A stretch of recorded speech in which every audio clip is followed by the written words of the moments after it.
Hello everybody, this is Katie from the future, coming in with some updates before I start the vlog. Our first update is that Nala and I got our first ribbon. Back in the spring we participated in the Equisart Spring Forward Challenge. If you're not familiar with the challenges that Equisart does, you have to complete a certain number of rides or activities with your horse in a given period of time. Once you have completed them all, you send in a log of all of the activities that you did, and you get a ribbon just for going out and doing stuff with your horse. Back in the spring, I was really struggling with motivation to ride and go to the barn and work with Nala, so that was the perfect thing to kind of get me out of that funk and give me a goal to work towards when I felt like we weren't really making that much progress. It is also the most beautiful ribbon I have ever seen. I cannot overstate how gorgeous it is. Anyway, on to our next update, which is kind of a doozy. Nala and I are moving, or have moved at this point, technically, because by the time you all are watching this, I'll have been out here in California for about 2 weeks. This is something that's been kind of a long time coming. It was the kind of situation where I was waiting for the right circumstances to happen, and those circumstances happened earlier this year. It has been a really volatile year for the industry that I'm in. There have been a lot of project cancellations and a lot of layoffs, including me.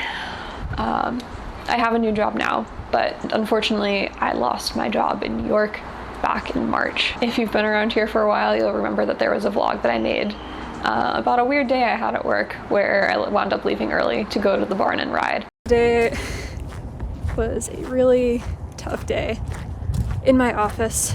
I wound up actually leaving early and decided to come straight to the barn. That was the day that I found out that the project we were working on had been canceled, and about a quarter of the studio I was at was going to lose their jobs.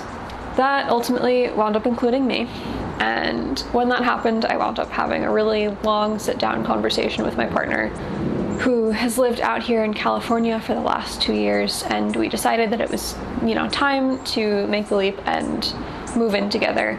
And move our horses out here as well. So you'll get to meet her gelding soon. He is such a character, and I can't wait for you guys to meet him. But that also means that Nala and I have packed up stuff in New York and made the trip out here. She is supposed to get in tomorrow evening, and of course I'm going to be chronicling all of our adventures out here in California for you guys. So this is a big next step in our journey. A little bit of an unexpected one, but also kind of an expected one at the same time. And I am so excited to make videos about our life out here and the barn that we're going to be at, because it is such a beautiful barn. The people there are so great. We're about to have a lot more trail access that's not on the road. So if this is all stuff that sounds interesting to you, don't forget to subscribe, like this video, stay tuned, because there is just so much to share about out here. Especially because the horse culture on the West Coast is so different from horse culture on the East Coast. It's been definitely a bit of culture shock for both my partner and myself. So we're really looking forward to having you along on that ride with us. All right, enough yapping, time for the video. I hope you all enjoy.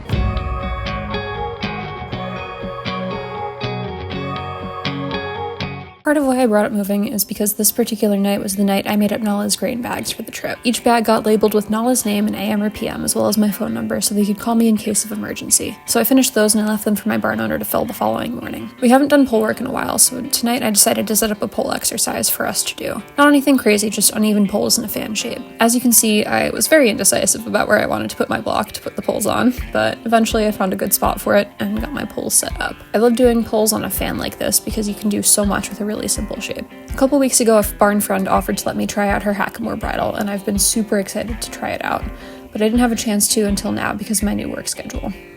I wound up just putting the hackamore part on Nala's normal bridle because my friend's bridle is a monocrown, so you couldn't take off the actual noseband part, and it would have fit really awkwardly on Nala's face. Something I've been doing lately is bringing Nala to wherever I'm riding and getting tacked up there instead of in her stall or on the cross ties in front of her stall. She gets really stressed out and upset when I'm in her space in her stall, and she's had some bad experiences with her last home that weren't the fault of her previous owners, but did a lot of damage to her mentally, so I try to avoid brushing her or tacking her up in there unless I absolutely need to. The cross ties in front of her stall are also used for lessons, and it's just a little too busy for us with the chaos of kids and horses coming in and out, so I found it's easier to just take Nala entirely out of the barn, so we're not fighting for space or dodging lesson kids while we're trying to get ready for a ride. I want to talk here about something called cooperative care. Cooperative care is a method of animal handling that allows the animal to participate willingly in unpleasant procedures like blood draws or vet exams. Mostly you see it with zoo animals, so vets can safely perform medical procedures on undomesticated animals. But in the last few years, it's picked up some popularity mostly in dog training circles, and is now spreading over to the horse world. The most important part of it is letting the animals say no when they need to and not forcing the procedures on them. I'm bringing it up because I wound up doing a little cooperative care on accident with Nala tonight. She had dried poop in both her ears, and I needed to get it out, but she's a little sensitive to me brushing in and around her ears. I kind of stumbled into this, but once I noticed that Nala had started targeting my hand and then leaving her head there even when I brought the brush up, I tested it a little bit by taking my hand away and then giving her a target again.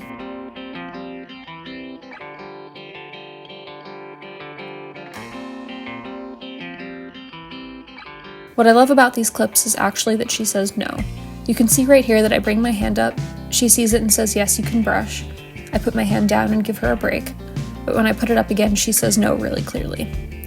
I take a second, let her look at what was distracting her outside the arena, and then put my hand back up a second later and she immediately goes to target it so I can finish brushing her ear. This wasn't something I tried to teach her tonight, it just kind of wound up happening, but I'm gonna keep working on it with her because Nala's a horse who struggles with not having control. She's a horse with really strong boundaries, but I don't think she ever had those boundaries respected before I bought her, which is why I suspect her behavior escalated the way it did that led her last owner to sell her. Honestly, this night I thought the whole drive home about the lease horse I had in high school, Vince, and how in order to go anywhere near his ears you either had to sedate him or use a lip chain because otherwise he'd fly backwards in fear. I feel really bad about it in hindsight, and I remember my trainer at the time ear twitching him and other horses in the barn so they'd stand still for things. And I was just thinking the whole drive home, isn't this a kinder way than what I was taught? Isn't letting my horse be a willing participant better than causing compliance through pain?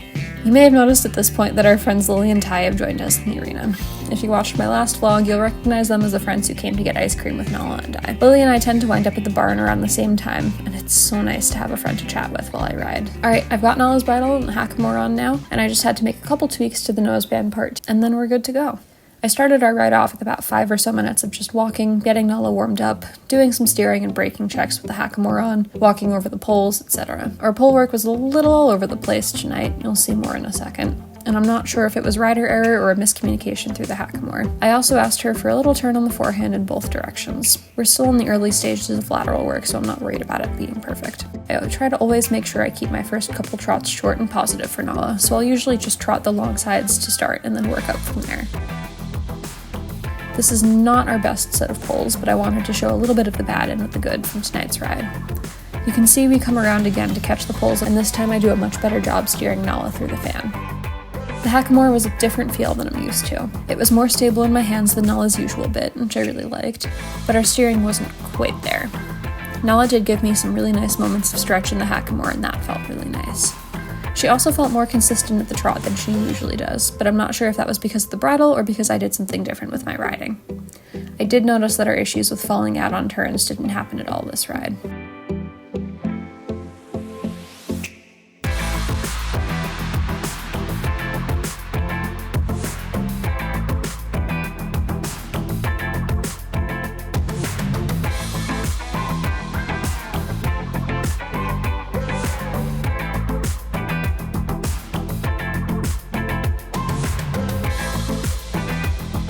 Did I mention we had some questionable pole work tonight? But it's okay because we came around again at a walk and fixed it, and then after that we had some lovely sitting trot. I don't get to practice my sitting trot often because we usually wind up zooming around at 1,000,000 miles an hour, but Nala was offering me some really nice collection and a nice contact in the bridle, so tonight we got a few laps in. I think I mentioned this before, but I really liked the consistent feel the hackamore was giving me compared to the bit we usually ride in. She goes in a double-jointed loose-ring snaffle usually, and she likes it the best of any bit I've tried on her, but it's not the most stable mouthpiece, so there's quite a bit of give to it. In comparison, the hackamore felt very still, and felt like I could ride with a little bit more of a contact than I usually do, because it didn't move nearly as much as the snaffle. I also felt Nala stretching down into it a little more easily than she usually does, which was great.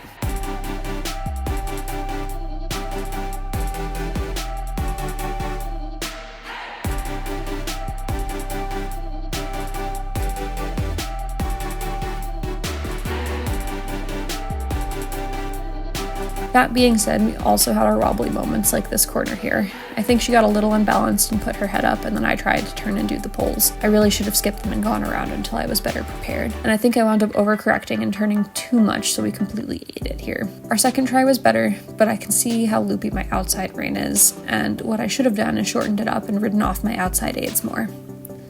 We ended our ride with a few laps of canter each way, and I was pleasantly surprised how balanced Nella was on her left lead, since that's usually her harder direction. Cantering can be so hit or miss for us that I try not to take a good one for granted, and this was definitely a good one.